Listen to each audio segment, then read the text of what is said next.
Good morning and good afternoon. We got a great webinar lined up today. It's all about SharePoint, which is a very popular tool that a lot of organizations rely on, and some wrestle with it. So we're going to go through the different options there and help you figure out what makes the most sense for your organization. So just a couple of things I'll mention here. This session will be recorded, and we'd also like to keep this pretty interactive here as well. So we'll be having a poll that will pop up later in the webinar today. And then if you do have any questions, make sure you put them in the Q&A area there. There should be an option for you to choose from.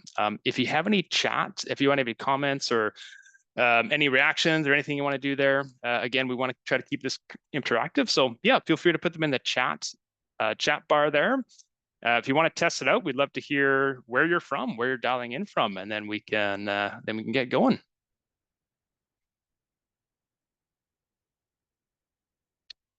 All right, let's start with a bit of introductions here, meeting the speakers. My name is Colton. I am on the ThoughtFarmer team.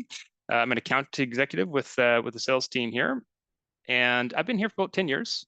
I've spoken to hundreds of prospective clients, and a lot of them, probably about 20 to 30%, are actually considering SharePoint or come from something like SharePoint. And one of them is Claudia. So Claudia, I'll let you introduce yourself. Hi, everybody. I'm Claudia Garcia. I'm the Senior Manager of Employee Communications at DUCA Credit Union based in Toronto. And I am happy to share my experience transitioning away from SharePoint and onto ThoughtFarmer. We've been very happy with ThoughtFarmer, so I was happy to do this. Awesome. Good stuff. Yeah, we're going to hear more from Claudia. But firstly, we do want to just lay a bit of groundwork and on SharePoint. We want to talk about that big intranet dilemma. Talk about the couple options there. Do you build or do you buy? How do you decide? And I know a lot of you might be even just weighing some options right now. So my hope for this first part of the conversation, this content is to be helpful for those conversations you're having internally. And then I want to let Claudia share her story and go through some of the Q&A with her. She's got some great before and after screenshots, so all really excited about that. Before we get into it, again, want to hear from you. What are you currently using for an intranet? So you should have just had a poll that came up there. So we want to hear from you. Are you using SharePoint? Are you using some other third-party platform like ThoughtFarmer or something out of the box? Maybe you're using a custom development site, not sure, or maybe you don't have an intranet, right? Doing the old school F drive and posting all the content there. So, okay, got a lot of SharePoint people, third-party platforms. Some people don't have an intranet. Good to see. Awesome. Okay, so the first thing we're going to talk about is the big intranet dilemma. So this is a question it's probably the most common questions I get. And do we build an intranet with SharePoint or do we buy something more off the shelf? It is a struggle. People do have strong opinions about it. So oftentimes I'm even on calls and there is an internal debate. Do we go with SharePoint or, IT is saying it's included, it's free, it's within Microsoft, it's low risk. And then comms or HR might be asking, is it really the best fit for organization? We need to manage it. Does it fit with our broader organizational goals? So that brings us to a crossroads, and sometimes the decision is easy, and sometimes it's not. So, how do you make that decision? Well, one of the first things to consider is your organizational challenges, like what are the pains you're trying to address. So in today's digital environment, it's very, very complex, very fast paced. A lot of organizations do have multiple services and products and locations and divisions, maybe different subsidiaries, and it's becoming increasingly difficult to stay organized, to communicate effectively, to maintain that strong, engaged culture. So the overarching challenges that I hear on a day-to-day basis is we're not as productive as we could be, or inefficient. Culturally, we're a little bit disconnected. And then from a communication standpoint, there's some misalignment going on. So These are the top 5 reasons that I hear. Number one being information is just really hard to access, right? This is the critical resources, the information, the SOPs, the policies that employees need to do to get their job done is just really hard to find. So it could be on an outdated intranet. It could be like in the F drive, like we talked about, but the end result is a lot of people are asking for information through other people. So that's probably the number one challenge. Another challenge is internal communications, right? It's fragmented, scattered. There's a lot of noise these days, so it's really cranked up. A lot of updates, a lot of announcements. Oftentimes they're buried and they're poorly targeted, which leads employees feeling uninformed and just generally feeling misaligned as well. Teams are siloed. So a lot of teams are siloed, limited knowledge sharing. Employee expertise and ideas, which there's a lot of great ideas and knowledge out there. It's being trapped in email. It's being trapped in other tools, which can, what we find really limits the awareness and really prevents your organization from tapping in to that collective knowledge to really stay competitive and innovative as well. Company culture is a big one, right? Old intranets are very outdated. They're traditionally very one way as well. And some of you might be using email primarily for communications, but either way, there seems to be a lot of lack of modern tools that prevents employees from really connecting and engaging with each other in a modern way that most employees, most people are familiar with. And then lastly, hard to collect and process data, right? Every organization has a lot of business processes, a lot of tasks involved, a lot of things that need to be approved and move through the workflows. So some of you are using very clunky, outdated e-forms or maybe fillable PDFs, sort of the old school paper PDFs, and that does require very heavy email approval processes, which leads to that inefficiency. So overall, the downstream effect again just leads to unproductive, disconnected, misaligned workforce. So what other business case you're pitching for change? Definitely consider your organization's pains as one of the key tasks, although simple, that you need to consider. On the flip side of that, you need to figure out your broader organizational objectives, right? So you're at that fork in the road, and the end destination as you're looking down that road is your business outcomes. Like, what are those core requirements that are going to help you achieve those objectives? So here's a list of some of the high-level requirements that we hear very often from clients and prospective clients. Number one, content creation needs to be easy, right? So you need to think about who owns the intranet. Is it decentralized? Do you have a distributed governance model? You need to remove those barriers and make it easy to use. The success of your intranet often does hinge on the content. We always say content is king, so it has to be really easy to use, really easy to manage for your users. Rich engagement and rich communication tools. So a lot of companies are looking to strengthen culture. They're looking to reduce noise and increase relevant targeted awareness as well. Powerful search and flexible site navigation. So one of the main goals for any company designing a new intranet is easy access and quick access to the right information, right? Trusted information to help employees do their job. Employee experience and modern design. So it's got to be personalized. Can we match it, or can we design it to match our culture, match our tone, and how easy is that to do? Reliable, responsive support is another big one, right? So I'll also add in there to implementation support when you launch, right? You only get one launch, right? So you want to launch right. You want to launch with as much value as possible that has really good impact for your employees. And then scalability for growth, right? So can your intranet scale with you as you grow, as the technology evolves, things change? Are you able to adapt your site to accommodate and to align with that growth? So overall, very important requirements to consider. All right, so that's the dilemma. And let's talk about the two options there. One is, do we build with SharePoint? So let's talk about that approach. We've highlighted a few areas here on, this is really what to expect when it comes to a SharePoint build. Starting from the left, moving right on the focus. So the focus here for SharePoint is, it's document structure and file collaboration, right? It launched in 2001, and it did launch primarily as a document management tool designed for file storage, right? So it has evolved from that, but its roots are very much in that document storage space.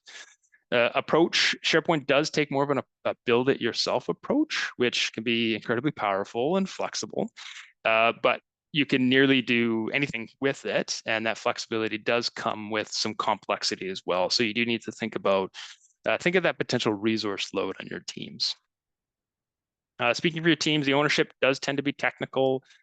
Resources, non-technical users can usually actually get away with some of the lighter posting and content pages, but anything more advanced does require some more SharePoint developers there. On the access control side, SharePoint's permission structure, it is very powerful, but it's on the rigid side of things. It has this sort of all or nothing permission structure, and their solution to that is multiple SharePoint sites. So that does create some strung together, double layered sort of navigation system that does work for some, but definitely something you need to consider there. In terms of the user experience, that can vary team by team by team. Microsoft has tried to address that user engagement gap.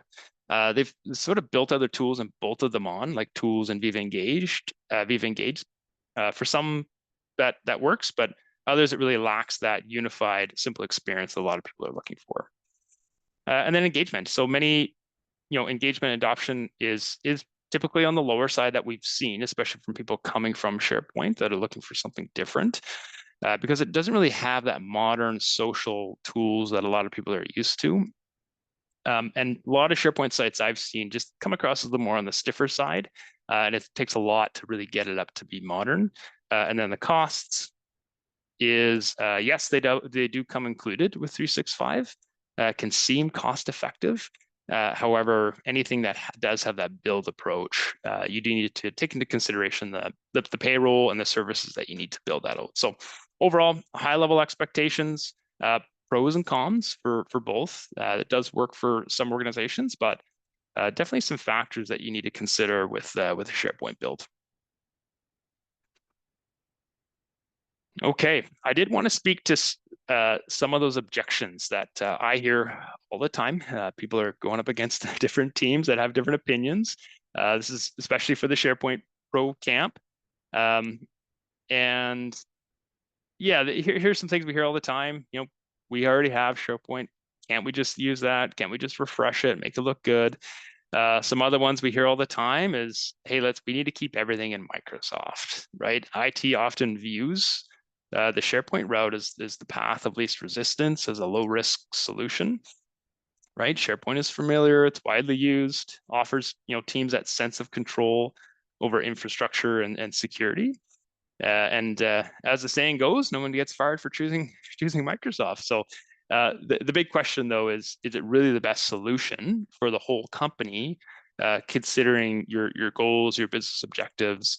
Or is it just the safe default? Other things we hear is we want to integrate with the family of Microsoft tools, which it is actually really good at. We can customize it to our needs. And then probably one of the biggest myths that we hear is it's included, right? It's free of charge. Yes, that is true. It is included, but is it free? On the surface, it can appear that way, but what we find a lot of times, it isn't actually the least expensive option. So here's the classic iceberg. You got the visible costs on the top, you got the hidden costs below, which often get overlooked. So most companies actually spend about 8 times more on the customizations, right, to make it a SharePoint intranet ready, right? Because you have IT teams, you have in-house specialists who are actually on payroll. You have consultants, right? So anything that's more advanced branding, more advanced functionality is going to add on that complexity, and you have to rely on those experts there. So you also need to think about continuous improvement, right? What does your intranet look like 5 years down the road? What does it look like 10 years from now? And if you go with Microsoft, how do you plan on maintaining that? How is it growing your intranet to keep evolving and really creating that vibrant intranet community where content is always fresh, it's up to date, it's trustworthy, it's easy to find, and one that stays modern and engaging that you can grow with. So definitely a big consideration to think about there with SharePoint. On the other side of that, the real cost is not just about the budget, right? If it's not done effectively, the downstream effect can lead to a disconnected, unproductive, misaligned workforce, which is kind of where you started from the beginning. So, yeah, definitely think about the broader goals, right? How are you going to support the different working groups? How are you going to help them succeed? Is it easy content creation, analytics? Because you want to roll out something that your employees are really excited to use, and an intranet that really promotes self-service, easy to share knowledge, well adopted, breaks down silos, and really encourages participation. So what are the buy approach? What does that look like? So the other side is this other space, modern out-of-the-box intranets. And so these are SaaS-based standalone intranet software. They're focused solely on building and optimizing intranet products with a dedicated support model.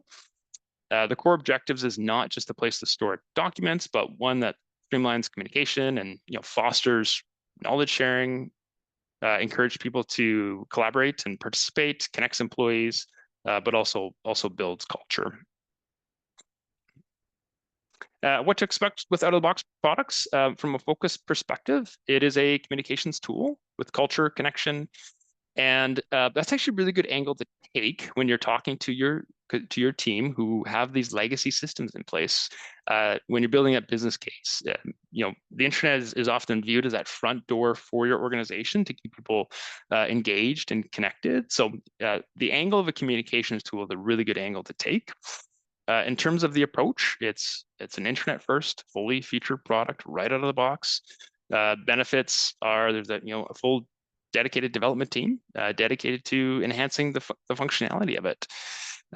Ownership wise, it's typically owned by the comms team and HR and other business teams. In terms of resources, just basic computer skills, right? There's no coding. If you can click a mouse, if you can drag and drop, you're good to go. In terms of access control, simple, intuitive. Permission structure is very, very straightforward. Anybody can manage it. User experience, we find, is very unified, intuitive. It really is designed for engagement and adoption. In terms of engagement, has a lot of those supported built-in tools like shoutouts and comments that really drive connected. Again, all within one sort of ecosystem there. And then from a cost perspective, it's user-based costing, so everything's transparent there. Okay, so at the end of the day, what is right for you? So it's a good question here. On the SharePoint side, you need to think about, do you have the internal in-house skilled resources, or do you have limited IT resources to help you?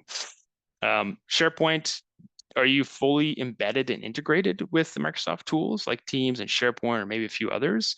Or do you use the Microsoft tools on the right-hand side with ThoughtFarmer, but you want that better overall user experience and stay connected that way? For SharePoint, do you have in-house developers to help you maintain and update and keep evolving?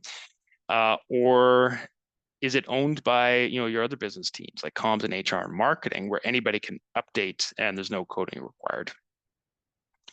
For SharePoint, if you do have a lot of built-out, complex, heavy business processes through tools like Power Automate, that might be a reason to stay with SharePoint. But if your workflows are relatively light and your primary goal is you're just saying, okay, we want to help staff share knowledge, stay informed, feel connected to the organization, an out-of-the-box intranet might be the best solution. And then from a cost perspective, do you have a large, flexible, ongoing budget to kind of keep things maintained, keep people on payroll, and think about the customizations that might be done in the future, or is it really relatively defined and limited budget with no unplanned costs? So both considerations to think about as you're at that fork in the road. Another option a lot of clients go with is the best of both worlds. So a lot of these out-of-the-box products like ThoughtFarmer actually integrates with 365 and SharePoint Online and Teams. So that really gives you the best of both worlds when it comes to delivering that best-in-class communication tool while existing with Microsoft and really leveraging that investment there you have with Microsoft. So So yeah, that's the Microsoft landscape and or the SharePoint landscape and the differences between the two. So I hope that helps you out. I will say too, I will, after this call, after this webinar, I'll share my calendar. If you want to book a call with me, I'm happy to walk you through that in more detail.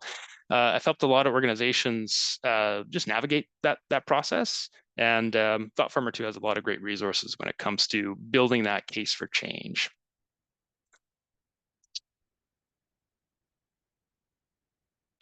So Claudia, I'd love to bring you in and hear a little bit more about your story.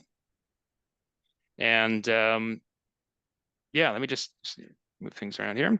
Yeah, so what'd you think? I know you had a SharePoint site. We'd love to hear about that, and even just talking about some of the pains that you had with SharePoint and just your overall experience there to kick things off. Yeah, I'm happy to share. As I was listening to you, I was being taken back to your presentation was very reflective of our experience with SharePoint and trying to build the business case for change. So it brought back a lot of memories. Yeah, we can go to the first slide and I can show you around our Hmm. old intranet. So here it is. The only thing that it's missing because all of the news is archived is this home page would always feature the top 3 news stories that we had posted. So the first thing you would see was the news with some nice graphics associated with each post. And, on the surface, when I came to DUCA, I thought, this looks nice. It looks organized. Somebody has taken the time and made the effort to lay it out in a way that seems to work well. I knew when I started at DUCA in 2020 that this particular intranet wasn't that old. It had been built a few years before I started, and I know DUCA had spent a good chunk of time and money to get this built. Um, so we weren't in a hurry to change it at the time. And on the surface, yeah, it looks good. Good first impression. Um, Next slide, I think. Yes. Okay. So this is one of our more important sections of the intranet. This is where frontline facing employees, so we're a credit union with branches. So when frontline facing employees need documentation to understand how to manage a transaction or, need to refer to a certain regulation or whatnot, this is where they would come to find what they were looking for. And we can go to the next slide. And this is one level in retail policies, processes, and procedures.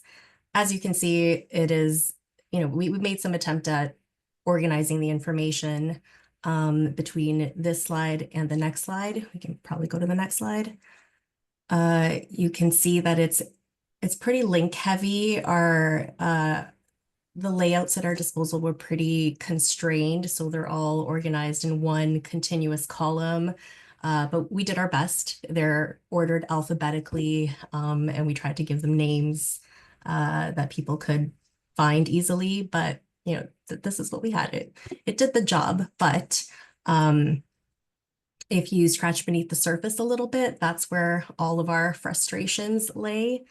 Uh, Yeah, especially too yeah, for like frontline member-facing employees that have a member right in front of their face or just dealt with, and exactly. they need to have access, like really quick access at their fingertips for their Exactly. Yeah, information, right? it is directly impacting the member experience.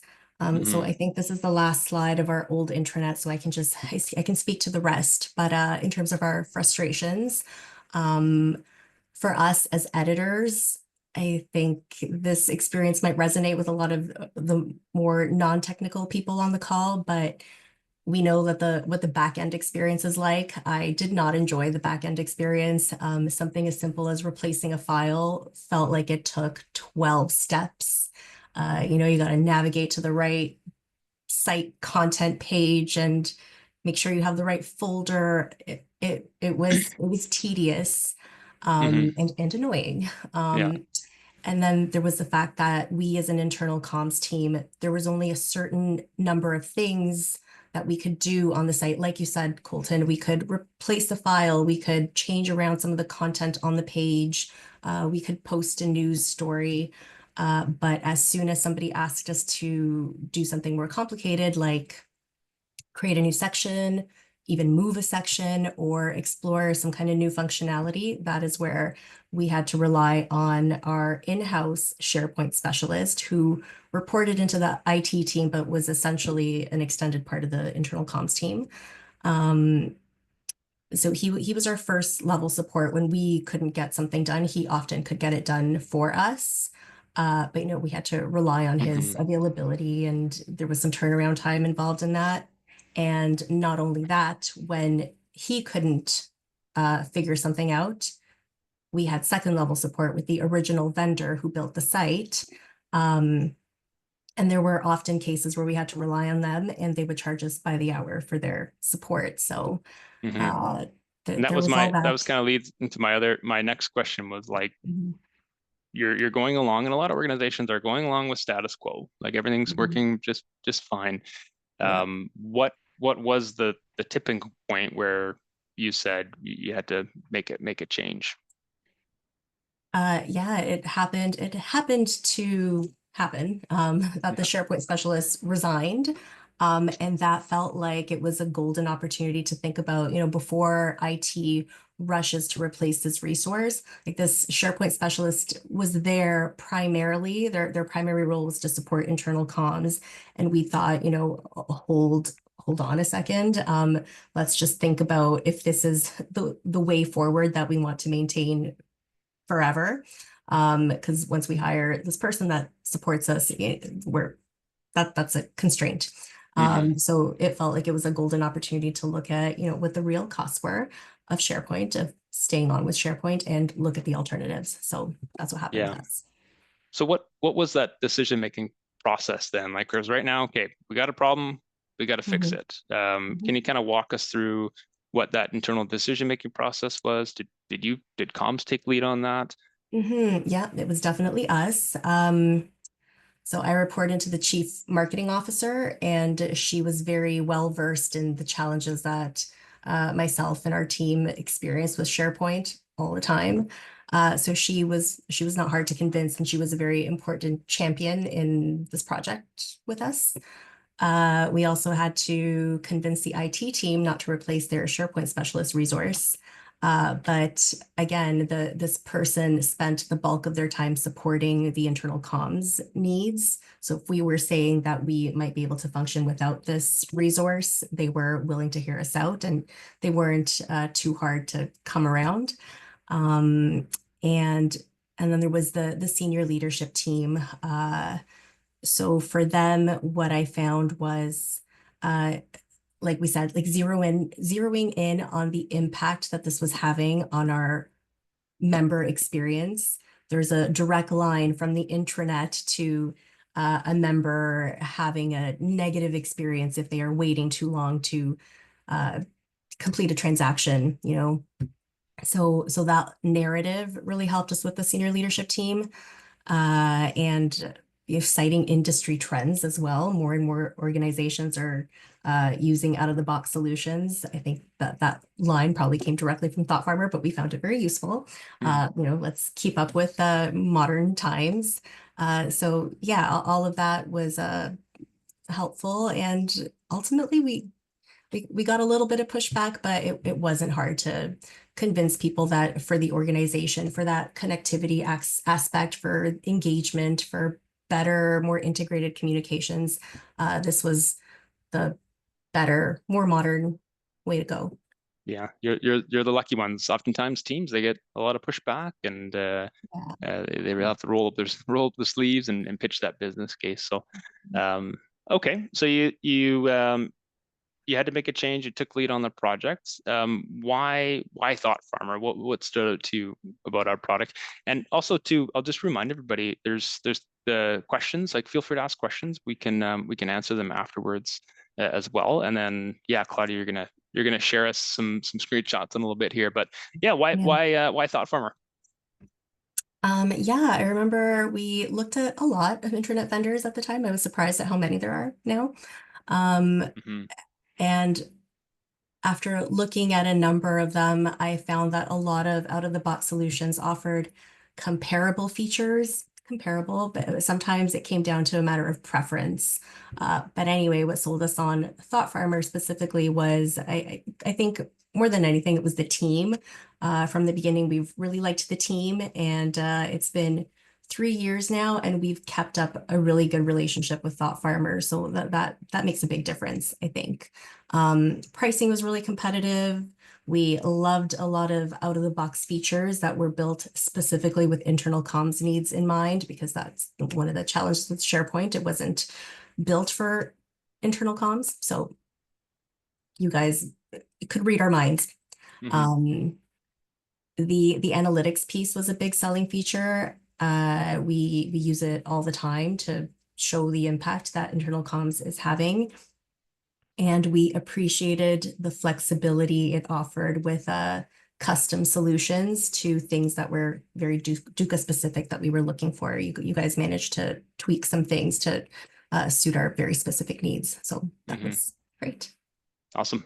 Yeah, well, we're gonna show. Before I do that, just a really quick one. A big question or concern a lot of people have when they're switching intranets is just the content migration, right? The inventory. We got a lot of junk all over the place. We need to take inventory. We need to audit.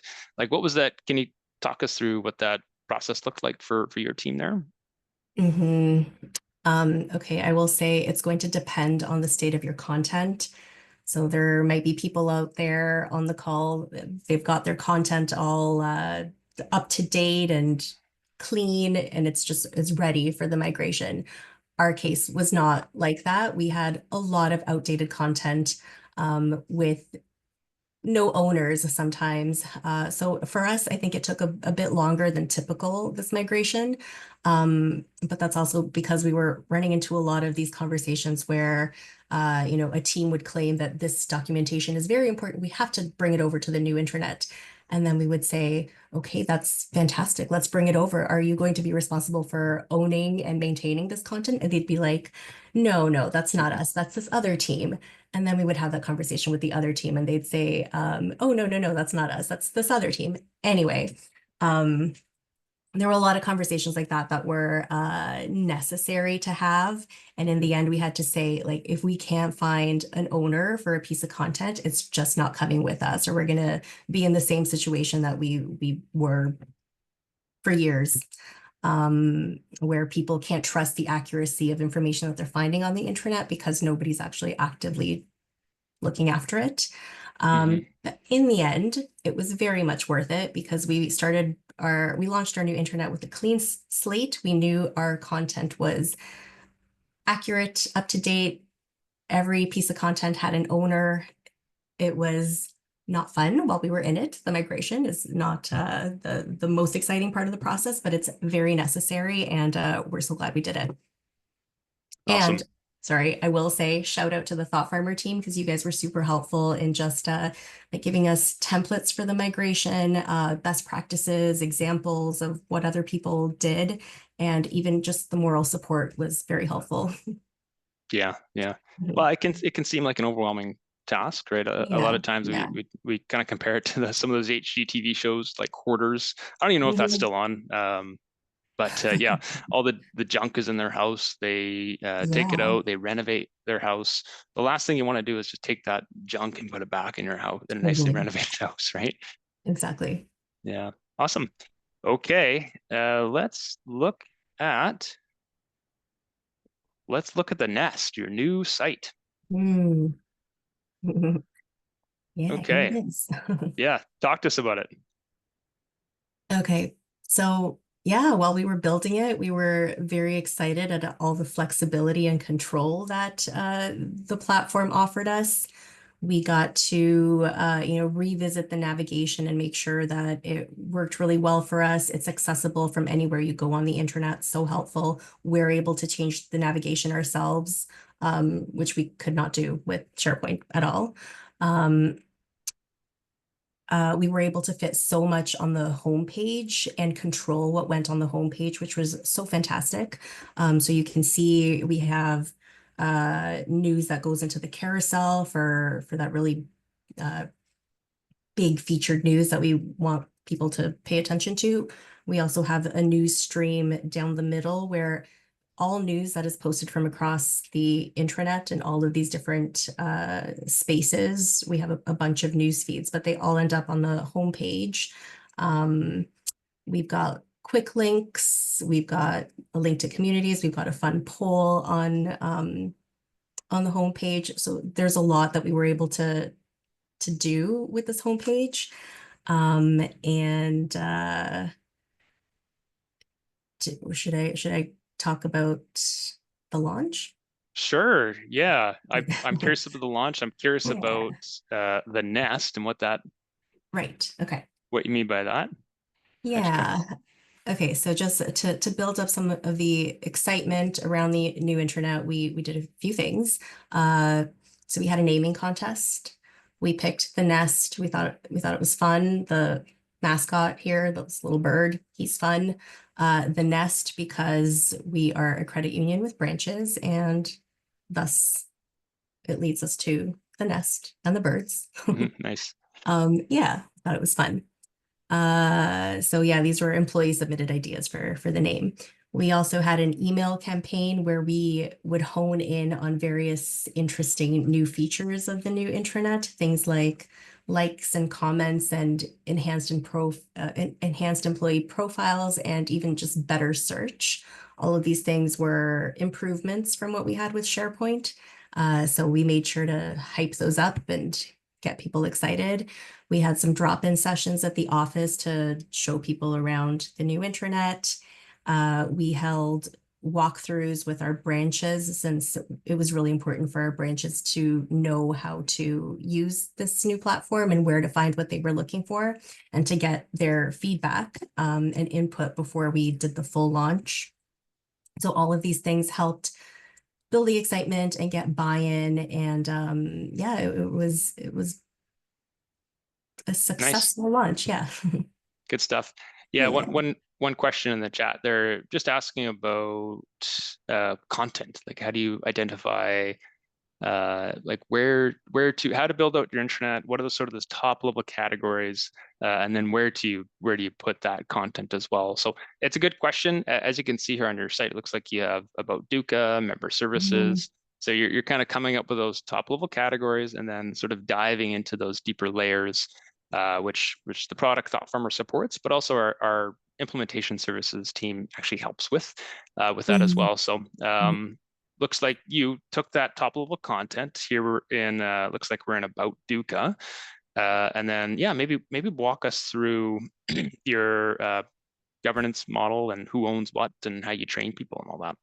Yeah, so one thing that we did with the Nest that was very different to our previous intranet was we kind of decentralized content creation. We ran sessions. So every section on this new intranet has designated editors from those teams that update and manage the content.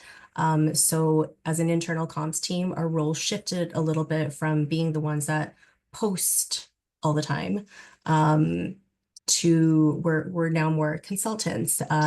You guys are maintaining your content, but if you need support or if you want to talk about goals you want to achieve with your communications, you can talk to us and we can advise you on how we can use the intranet to help you achieve those goals. So part of empowering those content editors was building them this little resource page, which I still happen to use sometimes when I have to do something that I haven't done in a long time. It's here. But yeah, we have found that this has been really helpful to help our content editors from across the organization take ownership of their pages. Um, and I think we can go to the next slide. Yeah, so this just shows another couple of sections. This is the marketing and communication section, IT section. You know, we've got content editors in each department here that manage their content. We get good feedback from content editors. We sent out a survey to our content editors once, and 83% of them said they were very or extremely satisfied with how easy it was to manage the intranet, and 100% of our respondents said that content was easy to add and edit. So I would consider that a success. And I think the next slide is the same. I was saying that all of the news that gets posted gets fed into the homepage, but also there are various news streams. So if you just want to see what employee news has been posted, there's a news stream dedicated to that. Mhm. Next Yeah, slide. news is very important on Yeah, any internet, right? And yeah, just categorizing that news as well, and making sure it's relevant. totally. Back to the old SharePoint slide. Yeah. Are we running out of time? We should I be done in 3 minutes, aren't we? I think we're okay. Yeah, we can. Okay. Yeah. Okay.